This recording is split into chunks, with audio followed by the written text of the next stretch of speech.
I am a DC fan. I know that a lot of it is hot garbage. Okay, I That's get what makes it fun.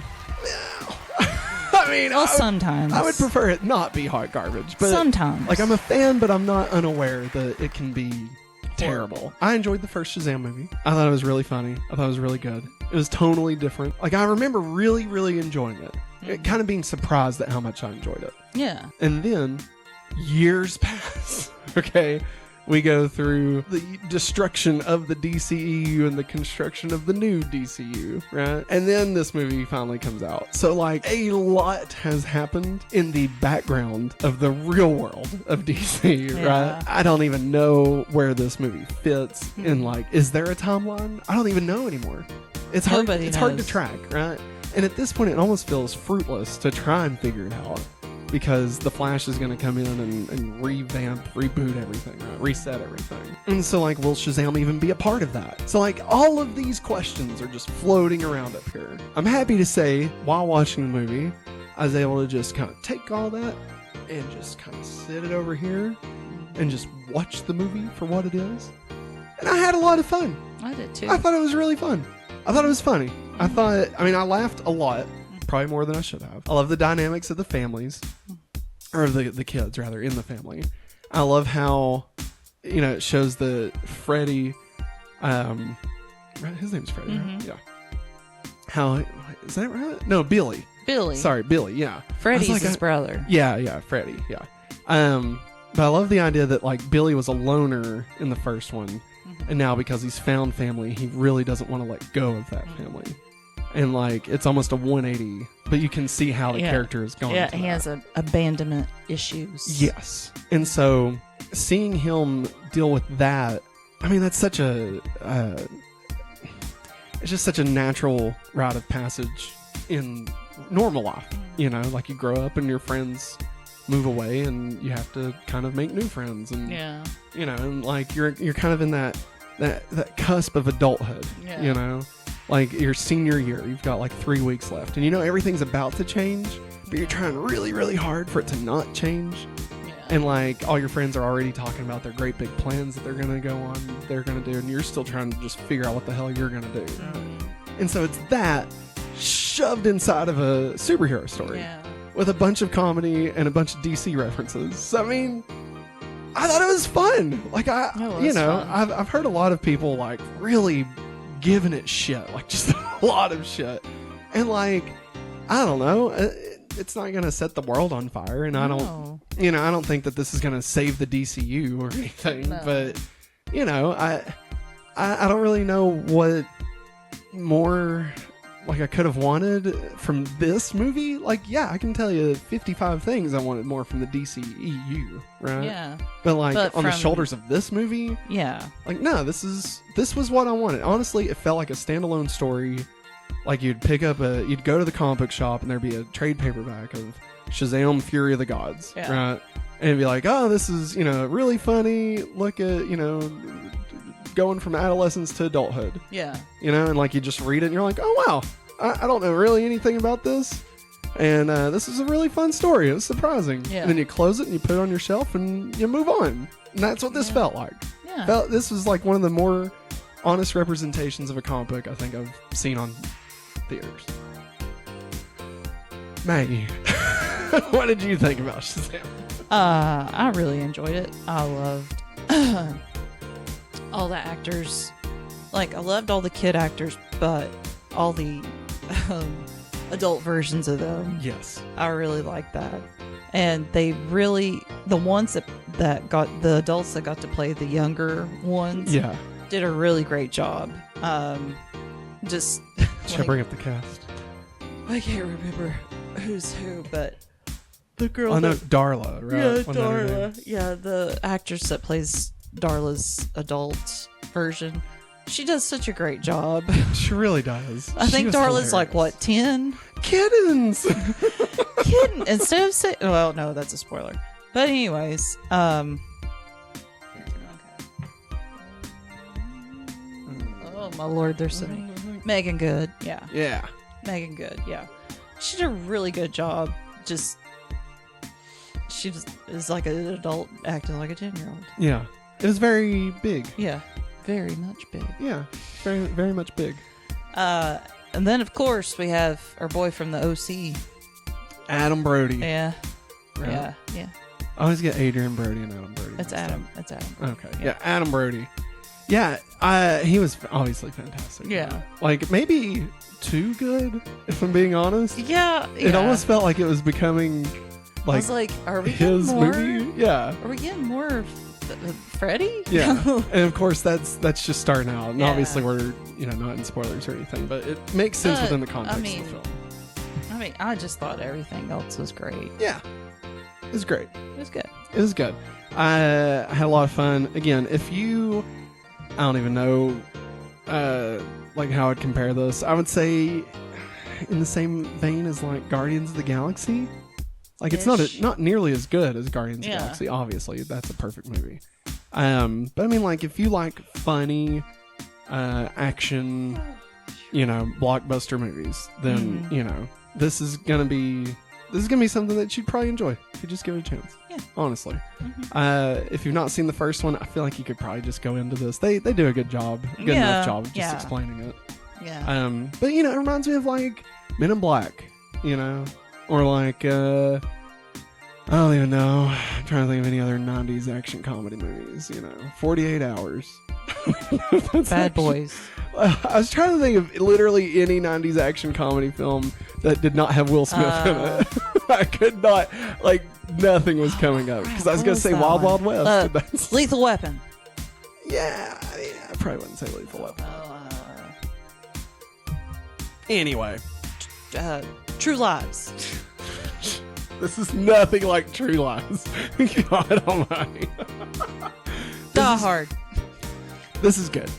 Honestly, I thought this was good. If you're trying to save money and you want to wait until it's on streaming, there's no reason to rush out and watch this.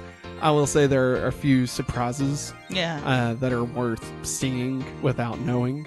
But apparently one of them was in the TV spot, by the way. Yeah, like the big thing was in the TV. Yeah, I heard about that. I was like, wow. Boo. Yeah, but that's Warner Brothers for you. Because they released the first 5 minutes of the Batman or something. What was it? Yeah. Something like that. Yeah. Or like the post credits. Yeah, it was. They released the post credit scene to the Batman. Yeah, or not even the post credit scene, but a deleted scene. Was extended within like a week of it coming out, and it had spoilers for the Batman, but it had the Joker in it. Yeah. I was like, really? Piece of crap. We'll talk about our rankings here in a minute, but I would say I don't know, I think I like this more than like Ant-Man. Like Quantumania. I feel like I had a little bit more fun with this. Yeah. Quantumania was great, and don't get me wrong. Quantumania is fun. And what's his name? Paul Rudd? Nope, Majors. Jonathan Majors. Fantastic. Yeah. Right? And so we don't get anything on that level, but I also laughed a lot more than those. Yeah. And I wasn't stuck in a green screen hell for 4.5 hours. That's true. But anyway, we'll talk about that in the rankings. So, Maggie, anything else you'd like to say before we dive into the spoiler section of our review? No. I can't believe Billy Batson was dead the whole time. Yeah, he was only dead for 5 minutes. The TV spot shows Wonder Woman. Yeah. Wow. Isn't that crap? Yeah, it is. It's such crap. That is crap. I think it even shows him coming out of the grave. Oh, I know. Why? Why do that? Why do that? That was such a fun thing. Boo. Now, I will also say Eric Voss kind of spoiled me on that. Anyway, I'm blaming Eric Voss. It was New Rockstars. It wasn't Eric Voss. But their thumbnail, literally on Friday. Oh, that's what you said. It had about Wonder Woman.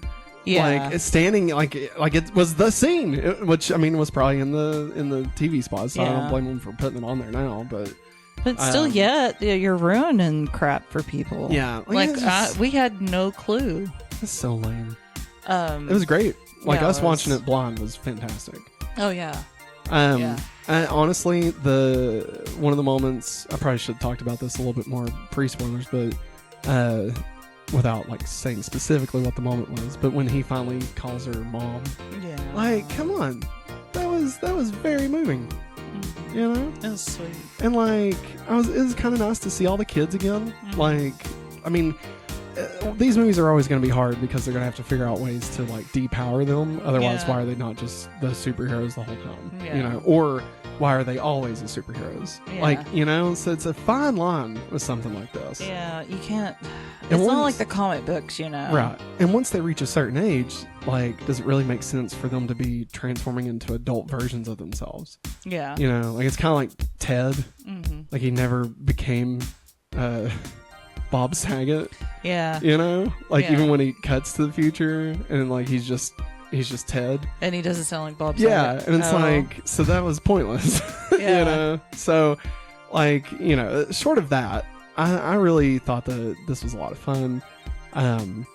It was crazy how they did like the monsters and stuff, deciding to make unicorns like these fierce things. It was ridiculous to be scared of. And figuring out like something to do with Freddy. Rainbow. Like, and Freddy's character made a lot of sense, honestly. Like, I'm glad that they gave Freddy a lot more to do in this time around than just be a sidekick. Like, that is exactly what Freddy would do. He would want to escape into this role as a superhero because he is obsessed with superheroes. You know? Yeah, and also dealing with his disability. Exactly.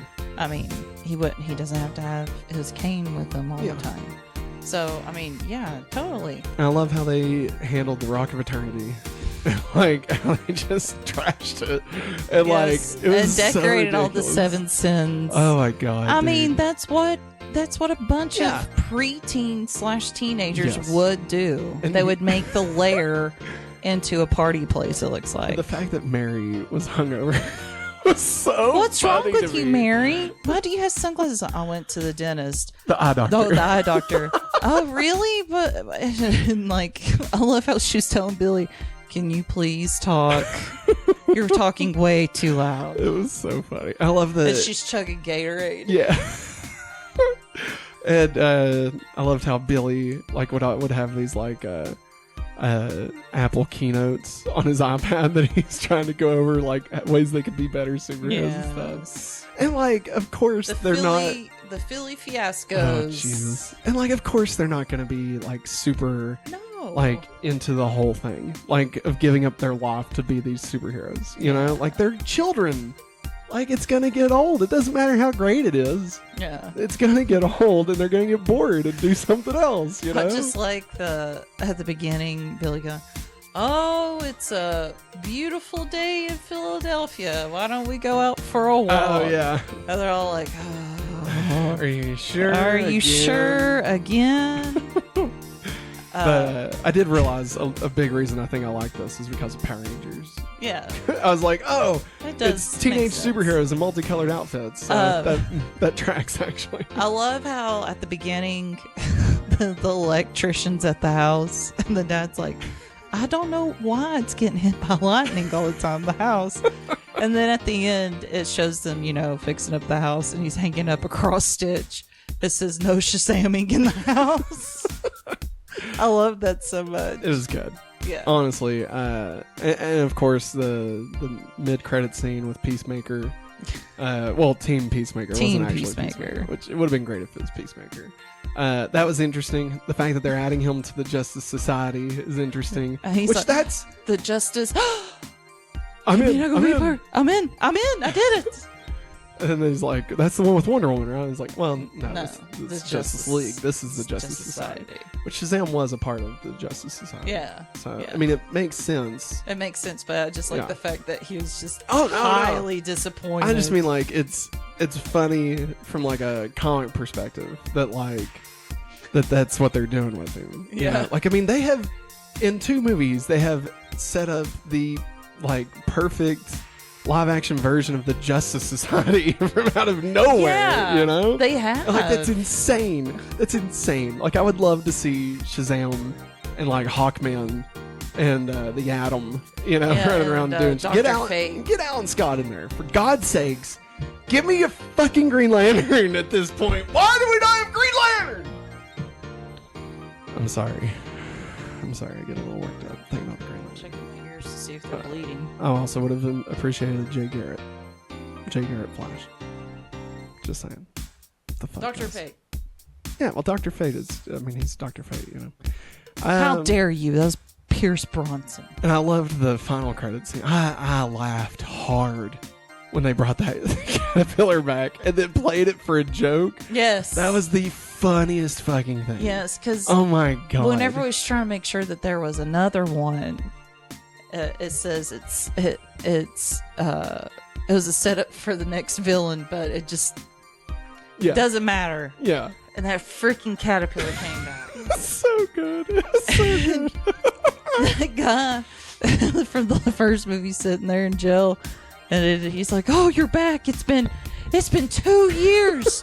Where have you been?" The caterpillar's like, "It takes me a while to get from place to place. You see how I'm made?" He's like, "My plan is almost ready. I just have one more thing to do." And he's like, starts crawling away. And he goes, "God damn it!" Don't leave me! Don't leave me! Oh my god, it was so good, man. So funny. By the way, the director of this directed Annabelle Creation. That's why Annabelle. Oh, was yeah. That was creepy. The pediatrician scene, and they look over, and you look over, and I saw her. I was like, Matt, Annabelle's over there. So apparently it didn't make a lot of money. So like the odds of us getting this is like another one is probably not gonna happen. Yeah, it made $30 million domestically. Yeah. So odds are we're probably done, which sucks. In a month, it's gonna be on HBO Max. Yeah. Yeah, it was fun though. I mean, I'd love more, honestly. I feel like you get the right person on it. Like, I feel like it could make money, but at the same time, it's like, why bother if it's not going to make money? And also, I'm sorry. As good looking as all the Shazam peoples are, all of them. Yeah, they are all very good looking. Yeah, they are good looking. Yeah. However, they're getting old. The kids are getting old. I mean, not all of them. I mean, like, not all the people are getting old. Adam Brody in a superhero movie. Like, yeah, Zachary Levi is getting older. Oh, yeah. I'll give you that. But like, literally, I mean, maybe Adam Brody. He's getting a little bit up there. Yeah, I even told you, I was like, God, he looks so old. I feel like literally everybody else is still prime time, baby. I mean, look at this guy from what's his name? Is that Reggie? Reggie on? I think it was Reggie. Loved Pedro. Yeah, Pedro is great. Pedro's obviously Mary and oh my gosh, they're like, Mom, Dad, we got to tell you all something. And they all shout, "We're superheroes!" And Pedro goes, "I'm gay," and we're like, "Hey, dude, we all knew." Zachary was like, "Oh yeah, buddy, we know." Yeah, it's just so sweet. Honestly, I love that. I really love that part. Like, it was great. It was great. And honestly, in a post Black Adam world, it was nice to be like with these characters and it not be so doom and gloom. Well, I mean, just that they weren't trying. They knew their place and they thrived in their place. It was a big fish in a small pond situation, and they did well. Yeah, they did. Yeah, and The Rock, should have been in Shazam. I mean, think about how funny The Rock could have been. Oh, yeah. And also just hearing, all of them talking like little kids. Yeah. To Black Adam. Like, oh, you're one of us, I wonder which part of Shazam you are. And you're like, God damn it, children. I fucking hate this. They gave powers to you? You dirty little ingrates. We already been through this. We had to tell these old women that we deserve these powers.